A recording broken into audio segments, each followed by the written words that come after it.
अस्सलामुअलैकुम students, welcome back to R S learning zone. उम्मीद है आप सब खैरियत से होंगे। आज हम डिस्कस करने जा रहे हैं PS5406 lecture 28 motivation in learning and teaching. अगर आपने चैनल को सब्सक्राइब नहीं किया तो जल्दी से चैनल को सब्सक्राइब कर दें और अपने फ्रेंड्स के साथ वीडियो को शेयर किया करें और वीडियो को एंड तक लाजमी देखा करें। चलते हैं जी हम अपने लेसन की तरफ। अब देखें आज बच्चों हम इसमें ये देखेंगे कि मोटिवेशन का लर्निंग से क्या ताल्लुक़ होता है और कौन कौन सी थ्योरीज हैं जो कि मोटिवेशन को एक्सप्लेन करती हैं। अब यहाँ पर आप पहले तो देख लेना कि मोटिवेशन है क्या चीज़। तो मोटिवेशन वो चीज़ है जो इंसान को एनर्जाइज करती है और उसके बिहेवियर को किसी गोल की तरफ लेकर जाती है। अब जो साइकोलॉजिस्ट दो टाइप्स ऑफ मोटिवेशन को समझाते हैं, एक होती है इंट्रिंसिक और दूसरी होती है एक्सट्रिंसिक। अब यह आपने याद रखनी है कि इंट्रिंसिक और एक्सट्रिंसिक है।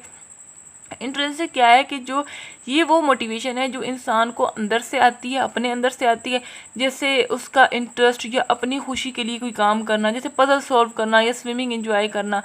और जो एक्सट्रिंसिक मोटिवेशन है, ये मोटिवेशन हमें बाहर से मिलती है, जैसे रिवार्ड, पनिशमेंट या सोशल प्रेशर या होमवर्क सिर्फ इसलिए करना है कि उसको वो पनिशमेंट से बच जाए। नेक्स्ट हमारे पास टॉपिक है जी लोकस ऑफ कंट्रोल। अब ये क्या है, ये एक लोकस ऑफ कंट्रोल का क्या मतलब होता है बच्चों, ये इसका मतलब है कि क्या बिहेवियर जो है ना वो मतलब क्या बिहेवियर अंदर की वजह से हो रहा है या बाहर की वजह से हो रहा है, मतलब हमें इंट्रिंसिक हो रहा है या एक्सट्रिंसिक हो रहा है, ये हमारा लोकस ऑफ कंट्रोल है। इंटरनल लोकस होता है कि अपनी मर्जी से, और एक्सटर्नल लोकस होता है जो सोशल प्रेशर या बाहर की चीज़ों की वजह से होता है। अब बिहेवियरिस्टिक अप्रोच यहाँ पर क्या है, अब मोटिवेशन की हमारे पास ना यहाँ पर let us view this 4 major points of view what motivates a person. अब 4 हमारे पास मोटिवेशन की थ्योरीज हैं, जो साइकोलॉजिस्ट ने हमें 4 थ्योरीज दी हैं। कितनी दी हैं? 4 दी हैं। अब उनको एक्सप्लेन करते हैं। एक है जी बिहेवियरिस्टिक अप्रोच। अब ये कौन सी है? पहली हमारे पास आती है बिहेवियरिस्टिक एंड मोटिवेशन। ये कहती है कि इंसान का बिहेवियर जो है वो इंसेंटिव की वजह से होता है। The first deal of behaviour point of view of motivation, this view explain behaviour of student in the classroom as a result of an incentive. Incentive अब क्या होता है? ये है रिवार्ड या पनिशमेंट जो बिहेवियर को बढ़ाते हैं या कम उसको कर देते हैं। ठीक है, अब यहाँ पर हमें एग्जांपल हम अब ले लें तो जैसे यहाँ पर दी हुई है ग्रेड, स्टार, स्टिकर्स, ये सब इंसेंटिव्स होते हैं। अगर होमवर्क ना करेंगे तो पनिशमेंट मिलेगी, ये भी मोटिवेशन का एक हिस्सा है। नेक्स्ट हमारे पास है ह्यूमनिस्टिक अप्रोच। इसमें अब हमने क्या है, अब इस थ्योरी के मुताबिक नीड्स हर एक चीज़ होती हैं, यानी कि पहला लेवल जो है, पहले लोअर लेवल नीड्स होती हैं जैसे खाना पीना वगैरह, दूसरी जो है वो थोड़ी हायर लेवल नीड होगी यानी अचीवमेंट, रिस्पेक्ट, इज्जत, आखिर में सेल्फ एक्चुअलाइजेशन आ जाती है यानी कि अपनी पूरी पोटेंशियल को हासिल करना। यानी पहले बेसिक ज़रूरियात पूरी होती हैं और फिर इंसान आगे आगे मोटिवेट होता जाता है। ह्यूमनिस्टिक अप्रोच में ये चीज़ आती है।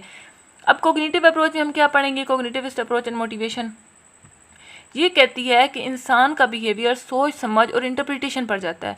हम अपने और दूसरों के बिहेवियर के पीछे एक वजह ढूंढते हैं कि ये वजह ही मोटिवेशन का सोर्स बनती है। कोग्निटिव से आपने याद रखनी है।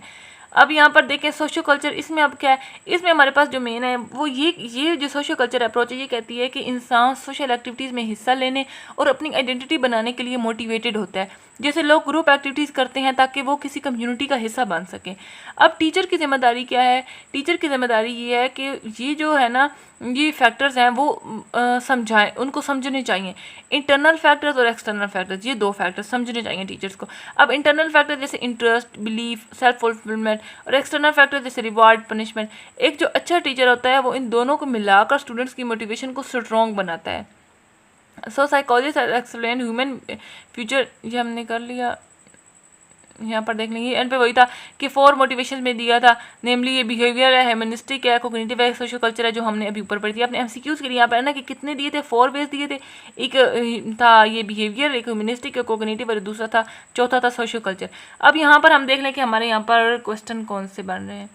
क्वेश्चन हमारे यहाँ पर हैं इंट्रिंसिक मोटिवेशन क्या होती है, जो कि वो होती है जो इंसान के अंदर से आती है या कि अपनी खुशी के लिए जो इंसान काम करता है।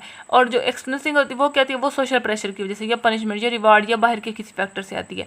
लोकस ऑफ कंट्रोल क्या है? लोकस ऑफ कंट्रोल का मतलब ये होता है कि किसी इंसान का बिहेवियर किस वजह से चेंज होता है, किस वजह से होता है। अगर बिहेवियर अंदर से हो रहा है तो उसे इंटरनल लोकस कहेंगे, और अगर बाहर से हो रहा है तो उसको हम एक्सटर्नल लोकस कहेंगे। इंट्रिंसिक और एक्सट्रिंसिक मोटिवेशन पढ़ा, मोटिवेशन क्या है वो पढ़ा, एक्सट्रिंसिक और इंट्रिंसिक मोटिवेशन पढ़ा, फिर हमने लोकस ऑफ कंट्रोल पढ़ा। उसके बाद लोकस ऑफ कंट्रोल में 2 हैं, एक इंटरनल लोकस और एक्सटर्नल लोकस है, ये पढ़ा।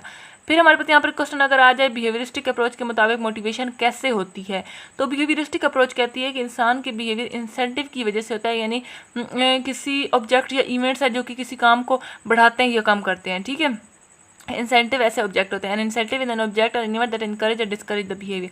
ह्यूमनिस्टिक अप्रोच का ये आपने पीछे अभी डिटेल से पढ़ा, लेकिन यहाँ पे फिर बता देती हूँ कि ये कहती है कि इंसान की नीड्स जो है वो हायरार्की में होती है, पहले लो लेवल होता है, मतलब एक तरतीब में चली जाती है, पहले लो फिर हाई फिर उससे भी हाई, ठीक है, और पहले लो है फिर हाई है फिर सेल्फ एक्चुअलाइजेशन होती है।